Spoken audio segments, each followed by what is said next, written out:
ಆತ್ಮೀಯ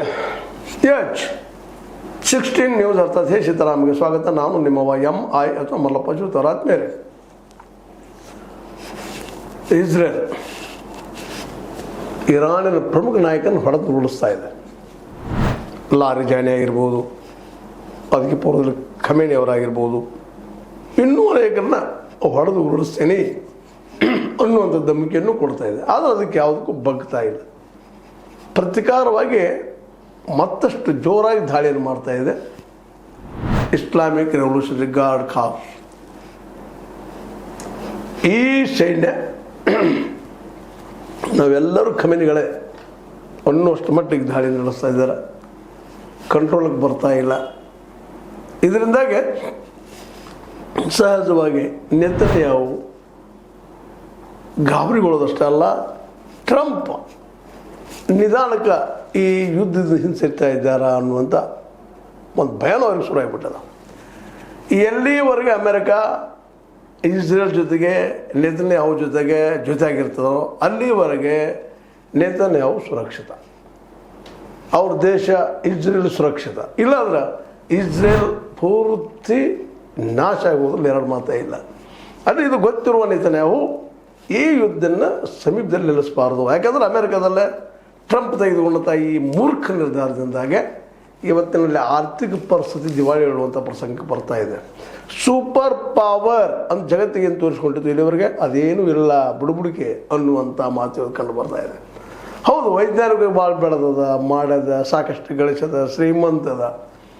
ಅದರಲ್ಲೂ ಮುಖ್ಯ ಪ್ರತಿಸ್ಪರ್ಧಿ ಚೈನಾ ಮತ್ತು ರಷ್ಯಾಗಳನ್ನ ಹಿಂದಿಕ್ಕಿದ. USSRನ ಮುರಿದು ಹೋಗೋದದ, ನಿಮ್ಗೆ ಗೊತ್ತದ.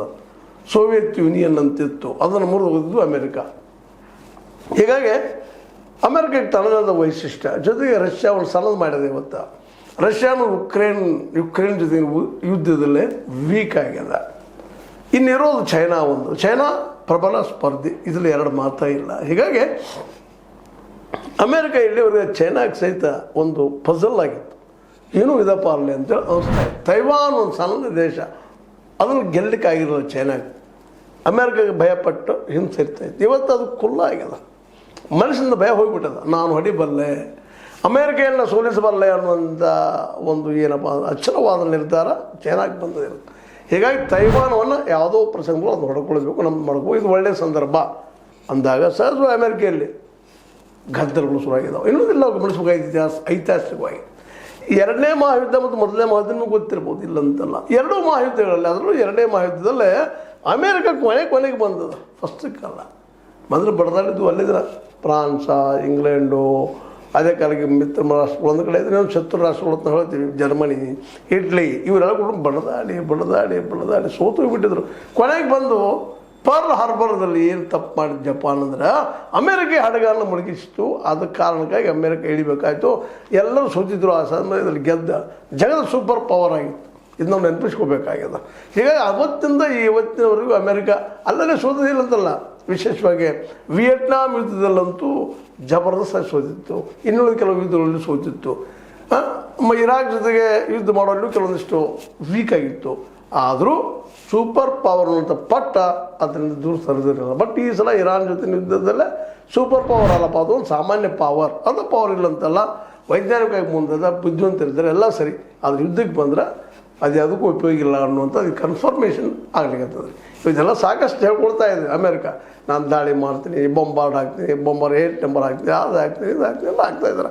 ಪೆಟ್ರೋಲ್ ಮಿಸೈಲ್ಗಳನ್ನು ಬೀಸ್ತಾ ಇದ್ರು. ಏನು ಮಾಡಿದ್ರು ಜಪ್ಪಯ್ಯ ಅಂತ ಇಲ್ಲ ಇರಾನ್. ಅದಕ್ಕೆ ಒಂದೇ ಕಾರಣ ಅಲ್ಲ, ಸೈನ್ಯ ಒಂದೇ ಅಲ್ಲ.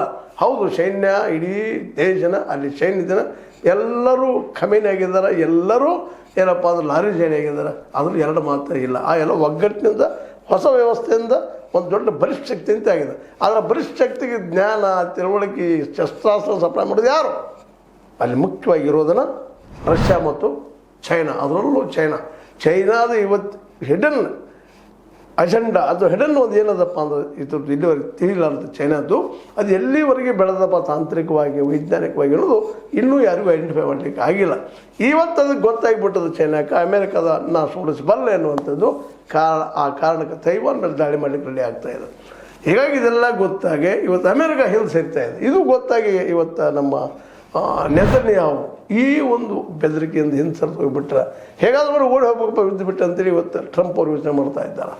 ದೊಡ್ಡದು ಮಾತನಾಡ್ತಾ ಇರ್ತಿರ್ಬೋದು, ಇಲ್ಲಂತಲ್ಲ. ಹಾರ್ಮೋಸ್ ಇವತ್ತು ನೋಡ್ರಿ, ಹಾರ್ಮೋಸ್ ನಮ್ಮದೇನು ಹಡಗುಗಳು ಹೋಗೋ ಅವಶ್ಯಕತೆ ಇಲ್ಲ, ನಮ್ಮ ಬೇರೆ ಕಡೆ ಹೋಗ್ತಾವೆ ಅಂತ ಹೇಳ್ತಾ ಇದ್ದಾರೆ. ಯಾರು ಬೇಕು ಅವ್ರು ಮಾಡ್ಕೊಡ್ತಾರೆ ಹಾದಿ ಅಂತ. ಅಂದ್ರೆ ಸೋಲನ್ನು ಒಪ್ಕೊಂಡಂಗೆ ಆಯ್ತು ಅಂತ ಇಂಡೈರೆಕ್ಟಾಗಿ. ಯಾಕಂದರೆ ಮಿತ್ರ ರಾಷ್ಟ್ರಗಳು, ಅದರಲ್ಲೂ ನ್ಯಾಟೋ ಇವರಿಂದ ದೂರ ಸರಿತದ ಕಾರಣ ಟ್ರಂಪನ ಅನಗತ್ಯ ಗ್ರೀನ್ಲ್ಯಾಂಡಲ್ಲಿ ಹಸ್ತಕ್ಷೇಪ ಮಾಡಿದರು, ಅನಗತ್ಯ ವೆನೆಜುವೆಲಾ ಹಸ್ತಕ್ಷೇಪ ಮಾಡಿದರು, ಅನಗತ್ಯ ಇರಾನದಲ್ಲಿ ಹಸ್ತಕ್ಷೇಪ ಮಾಡಿದ್ರು. ಇವೆಲ್ಲ ಅನಗತ್ಯನ ತಾನು ಸೂಪರ್ ಪವರ್ ಇದ್ದೀನಿ ಅನ್ನೋದನ್ನು ತೋರಿಸೋರುವಾಗೆ ಇವತ್ತು ಏನಾಗಿಬಿಡಪ್ಪ ಎಲ್ಲ ರಾಷ್ಟ್ರಕ್ಕೆ ಗೊತ್ತಾಗಿದೆ. ಮತ್ತು ಅದು ಕಷ್ಟ ಸಮಯದಲ್ಲಿ ನ್ಯಾಟೋನ ದೂರ ಸರಿದು ನ್ಯಾಟೋಗಳಿಗೆ ಸಹಿತ ಇದರಿಂದ ಇವ್ರ ಜೊತೆಗೆ ಕೂಡಬಾರದಪ್ಪ ಅನ್ನೋಂಥ ಮನಸ್ಥಿತಿ ಬಂದಿಬಿಟ್ಟದ. ಹೀಗಾಗಿ ಏಕಾಂಗಿ ಆಗಿರುವಂತಹ ಟ್ರಂಪ್ ಅವರು ಯುದ್ಧದಿಂದ ಹಿಂಸರಿತಾ ಇದ್ದಾರೆ. ಈಗಾಗಲೇ ಅವರು ಆತ್ಮೀಯರೊಬ್ಬರು ರಾಜೀನಾಮೆ ಕೊಟ್ಟರು, ಗೊತ್ತದ ನಿಮಗೆ.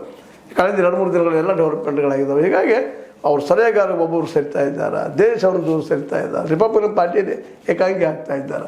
ಈ ಎಲ್ಲ ನೀರಲ್ಲಿ ಹಿಂಸರಿದು ಗೊತ್ತಾಗಿರುವಂಥ ನೆತನ್ಯಾಹು ಅಮೆರಿಕನ ಬಿಟ್ಟುಕೊಡಬಾರ್ದು, ಅದು ನಮ್ಮ ಜೊತೆ ಇರಬೇಕು ಅನ್ನುವಂಥ ಕಾರಣಕ್ಕಾಗಿ ನಾಯಿಗಳನ್ನ ಹೊಡಿಕ್ಕಿಂತಲೂ ಅಮೆರಿಕದ ಜೀವ ಎಲ್ಲದಪ್ಪ ಅಂದ್ರೆ ಆಯಿಲ್ದಿಲ್ಲದ, ಬಾವಿಗಳಿಲ್ಲದ, ಎಣ್ಣೆ ಬಾವಿಗಳು. ಅವ್ರ ಮೇಲೆ ಬಾಂಬ್ ಬಶೀರ್ ಅನ್ನುವಂಥ ಪಟ್ಟಣದಲ್ಲಿ ಏನು ಒಂದು ಜಗದ 60% ಆಯಿಲ್ ಮಿಡ್ಲ್ ಈಸ್ಟ್ದಿಂದ ಹೋಗ್ತಾ ಇದೆ.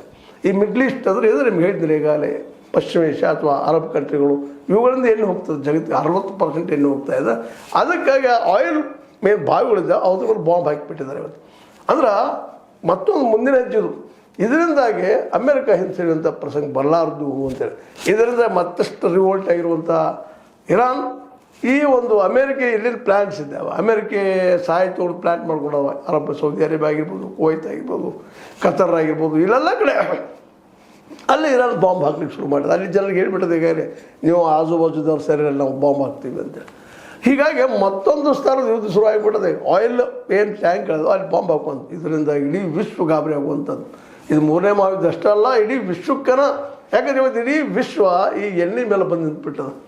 ಭಾಳಷ್ಟು ಎಲ್ಲ ದೇಶಗಳು ಗ್ಯಾಸ್ ಮತ್ತು ಎಣ್ಣೆ ಎಲ್ಲ ಇವತ್ತು ಹಳ್ಳಿಗಳಿಸಿದ ಗ್ಯಾಸ್ ಈ ಗ್ಯಾಸ್ ಮತ್ತು ಎಣ್ಣೆ ಇವತ್ತು ಬಂದ ಅಂತಪ್ಪ ಅಂದರೆ ಇವತ್ತು ಬೆಳೆತಿತ್ತಿರುವಂಥ ಪಟ್ಟಣಗಳು ಎಲ್ಲನೂ, ಪಟ್ಟಣ ಆಗಿರ್ಬೋದು, ನಗರ ಆಗಿರ್ಬೋದು, ಅದು ದೊಡ್ಡ ಮೆಟ್ರೋಪಾಲಿಟನ್ ಸಿಟಿಗಳಾಗಿರ್ಬೋದು, ಅಥವಾ ಅನೇಕ ಸ್ಥಳಗಳೇ ಏಕಾಏಕಿ ಎಲ್ಲ ಬಂದಾಗುವಂಥ ಪ್ರಸಂಗದ.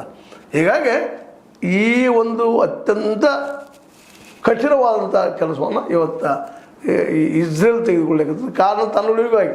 ಒಂದು ವೇಳೆ ಅಮೆರಿಕ ಹಿಂಸರು ಹೋತಂದ್ರೆ ಇಸ್ರೇಲದ ನಾಮಾವಶೇಷ ಇರಲಿಕ್ಕಿಲ್ಲ, ಕಿತ್ತು ಹಾಕುವಂಥ ಪ್ರಯತ್ನ ಇರಾನ್ ಮಾಡದೆ ಇರಲಿಕ್ಕಿಲ್ಲ. ಅದೇ ಕಾರಣಕ್ಕೆ ಈ ಒಂದು ಕಾರಣಕ್ಕಾಗಿ ಈ ಒಂದು ಯುದ್ಧವನ್ನು ಮತ್ತೊಂದು ಹಂತಕ್ಕೆ ವಹಿಸುವಾಗ ಅಮೆರಿಕ ಅನಿವಾರ್ಯ ಇದ್ರಲ್ಲಿ ಬರುವಂಥ ಪ್ರಯತ್ನವನ್ನು ಇಸ್ರೇಲ್ ಮಾಡ್ತಾಯಿದ್ದಾರೆ, ನೆತನ್ಯಾಹು ಮಾಡ್ತಾ ಇದ್ದಾರೆ. ಹೀಗಾಗಿ ಇವತ್ತು ಬಂದಂಥ ಈಗ ಬರುತ್ತಿರುವಂಥ ಸುದ್ದಿಗಳನ್ನು ಕೇಳಿದಾಗ ಇದು ನಿಜವಾಗಿ ಭಯಂಕರವಾದ ಇಡೀ ವಿಶ್ವ ನಡುಗುವಂಥ ವಿಚಾರ ಅಂತೇಳಿ. ಇರಾನ್ ಏನಾದರೂ ಸೌದಿ ಅರೇಬಿಯಾದಾಗಿರ್ಬೋದು, ಕುವೈತ್ ಆಗಿರ್ಬೋದು, ಮತ್ತು ಬೇರೆ ಕಡೆಗಳಲ್ಲೇ ಆಯಿಲ್ ಬಾವಿಗಳ ಮೇಲೆ, ಎಣ್ಣೆಯ ಬಾವಿಗಳಲ್ಲಿ ಬಾಂಬ್ ಹಾಕ್ಲಿಕ್ಕೆ ಶುರು ಮಾಡಿದರೆ, ತನ್ನ ಮಿಸೈಲ್ಗಳನ್ನ ಹಾಕ್ಲಿಕ್ಕೆ ಶುರು ಮಾಡಿದರೆ, ಕ್ಷಿಪಣಿಗಳನ್ನ ಹಾಕ್ಲಿಕ್ಕೆ ಶುರು ಮಾಡಿದರೆ ಇಡೀ ವಿಶ್ವ ಉರಿದು ಹೋಗೋದ್ರಲ್ಲಿ 2 ಮಾತಲ್ಲಿ. ಹೇಗಾದ್ರೆ ಹಾಕಿದ ಇಸ್ರೇಲ್ ಶುರು ಮಾಡಿದ, ಅದಕ್ಕೆ ಇರಾನು ರೆಡಿ ಆಗಿದೆ. ನಾನು 3-4 ಕಡೆ ಹಾಕ್ತೀನಿ. ಜಗದ 20-25% 50% ಏನು ಎಣ್ಣೆಗಳಿದ್ದಾವೆ, ಬಾವಿಗಳಿದ್ದಾವೆ, ಎಣ್ಣೆ ಬಾವಿಗಳು ಸಪ್ಲೈ ಮಾಡೋದು, ಅವುಗಳ ಮೇಲೆ ಬಾಂಬ್ ಹಾಕುವಂಥ 3 ಏರಿಯಾಗಳನ್ನು ಈಗ ಚೂಸ್ ಮಾಡಿ ಅದನ್ನು ಇವತ್ತು ಇಷ್ಟರಲ್ಲಿ ಹೊಡೆದಿರ್ಬೋದಿಲ್ಲ ಅಂತಲ್ಲ, ನಾವು ಮಾತಾಡುವ ಸಂದರ್ಭದಲ್ಲೇ ಇಲ್ಲ, ಈ ಕ್ಷಣದಲ್ಲಿ ಹೊಡೆಯುವ ಸಾಧ್ಯತೆ ಇರ್ಬೋದು, ಇನ್ನು ಮುಂದಿನ ಕ್ಷಣದಲ್ಲೂ ಹೊಡೆಯುವ ಸಾಧ್ಯತೆಗಳಿರ್ಬೋದು. ಹೀಗಾಗಿ ಇವತ್ತು ಈ ಭಯಾನಕ ಯುದ್ಧ ಎಣ್ಣೆ ಬಾವಿಗಳ ಮೇಲೆ ಬಂದು ನಿಂತು ಬಿಟ್ಟದ. ಇದರಿಂದ ಇಡೀ ವಿಶ್ವನ ನಡುಗುವಂಥ ಪ್ರಸಂಗದ ಶತಾಗತ ಯುದ್ಧವನ್ನು ನಿಲ್ಲಿಸೋದು ಇವತ್ತು ಬಹಳ ಅವಶ್ಯಕ ಅನ್ನೋದನ್ನು ನಾವು ಈ ಸಂದರ್ಭದಲ್ಲಿ ನೆನಪು ಮಾಡಿಕೊಂಡು, ಈ ಯುದ್ಧ ಆರಂಭ ಮಾಡಿದಂಥ ನಮ್ಮ ಟ್ರಂಪ್ ಅವರಾಗಿರ್ಬೋದು, ಅದೇ ಕಾಲಕ್ಕೆ ನೆತನ್ಯಾಹು ನೆನಪಿಟ್ಕೋಬೇಕು. ಇದನ್ನು ಅಮೆರಿಕ ಅಂತೂ ಈಗಾಗಲೇ ಸೂಪರ್ ಪವರ್ ಅಲ್ಲ ಅನ್ನೋ ಜಗತ್ತಿಗೆ ಗೊತ್ತಾಗ್ತಾ ಇದೆ. ಅದು ಸಾಮಾನ್ಯ ಪವರ್. ಈ ಕಾರಣಕ್ಕಾಗಿ ಚೈನಾ ಇವತ್ತು ತೈವಾನ್ ಕಡೆ ಕಣ್ಣಿಟ್ಟದ, ಅದು ಹೊಡ್ಕೊಳ್ಬೇಕಪ್ಪ, ಈಗ ನನ್ನೊಳಗೆ ಸೇರಿಸ್ಕೋಬೇಕು ಅದನ್ನು ಅನ್ನುವಂಥ ಪ್ರಯತ್ನ ಅದು. ಅದೇ ಕಾಲಕ್ಕೆ ಈ ನಮ್ಮ ನೆತನ್ಯಾಹು ಅಮೆರಿಕ ಏನಿದ್ರು ಇನ್ವಾಲ್ವ್ ಮಾಡ್ಕೋಬೇಕು ಅನ್ನೋಂಥ ಒಂದು ಏನು ಎಂಥ ಬುದ್ಧಿ ಅಂತಿರೋದಕ್ಕೆ. ಆದರೆ ಇದರಿಂದಾಗಿ ಮಾತ್ರ ಇಡೀ ವಿಶ್ವ ತೈಲದಿಂದ ನಡುಗೆ ಹೋಗೋದಲ್ಲ, ಸುಟ್ಟು ಹೋಗ್ಬೋದೇನೋ. ಆದರೆ ಜನಕ್ಕೆ ಮಾತ್ರ ಇವತ್ತು ಆಯಿಲ್ ಅನ್ನೋದು ಭಾಳ ಇಂಪಾರ್ಟೆಂಟ್ ಆಗಿದೆ. ಜನರ ಒದ್ದಾಟ ಮಾತ್ರ ಹೇಳ್ತೀರದು ಇದು ಪ್ರಭಾವ ನಿಶ್ಚಿತ ಆಗೇ ಆಗ್ತದೆ. ಗ್ಯಾಸ್ ಮತ್ತು ಎಣ್ಣೆದು ಒಂದು ಮತ್ತೆ ಹೇಳ್ತಾ ಇದು ಇವತ್ತಿನೊಳಗಿನ ಈಗಿನ ಡೆವಲಪ್ಮೆಂಟ್ ತಮ್ಮೊಂದಿಗೆ ಮಾತಾಡ್ತಾ ಈ ಯುದ್ಧ ವಿನಾಶಕಾರಿ ವಿಪರೀತ ಬುದ್ಧಿ ಅನ್ನೋದ್ರಲ್ಲಿ 2 ಮಾತಿಲ್ಲ. ಮತ್ತೆ ಹೇಳೋದು ಇಷ್ಟ. ಇದು ನಿಮ್ಮ ಲೈಕ್ ಇರ್ಬೋದು, ಲೈಕ್ ಮಾಡಿ, ಶೇರ್ ಮಾಡಿ, ಕಮೆಂಟ್ ಮಾಡಿ, ಜೊತೆ ಸಬ್ಸ್ಕ್ರೈಬ್ ನೆನೆಸ್ಬೇಡ್ರಿ. ದಯವಿಟ್ಟು ಇದನ್ನು ಸಬ್ಸ್ಕ್ರೈಬ್ ಆಗೋದನ್ನು ಮುಂದುವರಿಸ್ತಾ ಹೋಗ್ರಿ. ಇದು ನಿಮ್ಮ ಚಾನಲ್. ನಿಮಗಾಗಿ ಸಾಧ್ಯದಷ್ಟು ಹೇಳುವಂಥ ಪ್ರಯತ್ನವನ್ನು ಮಾಡಿ ಒಂದು ಸಮಾಜ ವಿರೋಧಿ ಒಂದು ಏನಿದೆ ಸಂಘಟನೆಗಳು ಏನಿದೆ ಜನರ ವಿರೋಧ ಹೋರಾಟ ಮಾಡ್ತಾ ಸತ್ಯಗಳು ಕೆಲಸ ಮಾಡ್ತಾ ಇದ್ದೀವಿ. ನಿಮ್ಮ ಸಹಾಯ ಸಹಕಾರ ಇರಲಿ ಅಂತ ಮತ್ತೆ ಹೇಳ್ತಾ ಲೈಕ್ ಮಾಡಿ, ಶೇರ್ ಮಾಡಿ, ಕಮೆಂಟ್ ಮಾಡಿ, ಸಬ್ಸ್ಕ್ರೈಬ್ ಮಾಡಿ. 16 ನ್ಯೂಸ್ ಅರ್ಥ ಸೇರಿಸಿದ ಸತ್ಯ ಕೈಗೆ ಬಂದ